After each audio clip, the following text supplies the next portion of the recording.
Arizona's top elections official is calling for a criminal investigation into potential election interference by Donald Trump and his allies. Secretary of State Katie Hobbs citing bombshell reports in the Arizona Republic revealing a campaign to intervene on Trump's behalf. One state GOP official texting an election supervisor, quote, "We need you to stop the counting," and quote, "I know you don't want to be remembered as the guy who led the charge to certify a fraudulent election." Donald Trump also attempted to reach that election supervisor, leading to this voicemail from the White House. Hello, sir. This is the White House operator. I was calling to let you know that the president's available to take your call if you're free. If you could please give us a call back, sir, that'd be great. You have a good evening. Rudy Giuliani also reached out to multiple election supervisors.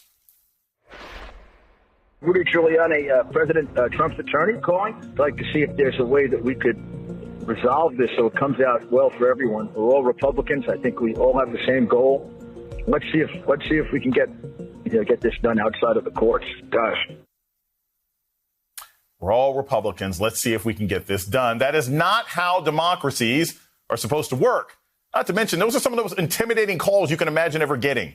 Donald Trump is already facing a criminal probe for his election interference in Georgia.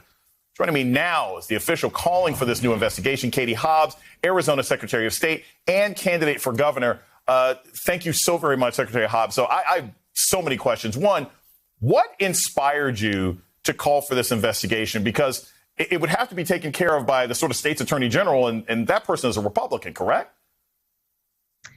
Yeah, and he's a Republican who took the same oath that I did to uphold the Constitution and laws of the United States and the state of Arizona. And what we have seen here is what appears to most people to be clearly violating laws and clearly calling for interference into the election, and absolutely warrants further investigation, regardless of anyone's party that's involved in this.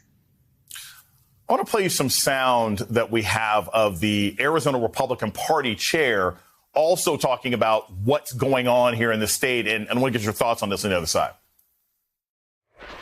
It's Kelly Ward. I just talked to President Trump, and he would like me to talk to you and also see if he needs to give you a call to discuss what's happening on the ground in Maricopa. Secretary Hobbs, I've had bill collectors in my youth less aggressive than what we've been seeing from the Trump administration here.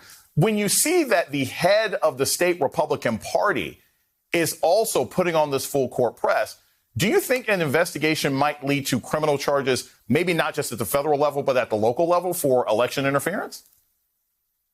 Well, I certainly don't want to jump the gun, but I think it's clear to everyone watching that this absolutely warrants further investigation and whatever that leads to. I think that most lay people can look at this and say, this doesn't look right. It doesn't smell right. It seems to be interference and trying to influence the outcome. And it is against the law in Arizona, and it certainly violates some federal laws too. Look, I could get cited for standing too close to a voting center in a Joe Biden or Kamala Harris T-shirt. So I can't imagine that this, too, isn't at least worth a citation. I want to step back a bit and talk about some of the numbers in Arizona in general. I think a lot of people were very excited to see that Arizona helped push Joe Biden over. But Arizona it's not a blue state. He won by the thinnest of margins. And some recent polling that I've seen shows that many Republicans there and many voters in Arizona, they would vote for Joe Biden again if he was running against Trump. But if he was running against another Republican, he would be in a tight race. Talk a little bit about some of the voter suppression laws that have been passed by Republicans in that state that they're hoping will play into being able to send that state back into the Republican column in 2024. Well, I think what we've seen since the election by folks who are not happy about the outcome is an orchestrated effort to continue to undermine the integrity of elections, continue to sow doubt in voters' confidence, and to make it harder for those voters to vote, and because they don't like the outcome of the election. And so, this is really unfortunate. It's why I've continued to stand up for the process that we oversaw saw in 2020, which was free and fair, and the results we certified are accurate, and why I'm going to continue to fight to ensure access for every eligible Arizona voter. And that's what I was elected to do. I'm going to continue to do my job. Many people in Washington, D.C., and concerned election observers around the country, Republican and Democrat, think that the only way that you can combat the kind of laws that we're seeing in Arizona and Texas and Georgia would be to reform the filibuster and pass the For the People Act. Have you had conversations with Senator Sinema as Secretary of State, telling her or imploring her to reconsider some of her positions, given how difficult it's making your job and the potential impact it could have on her as well?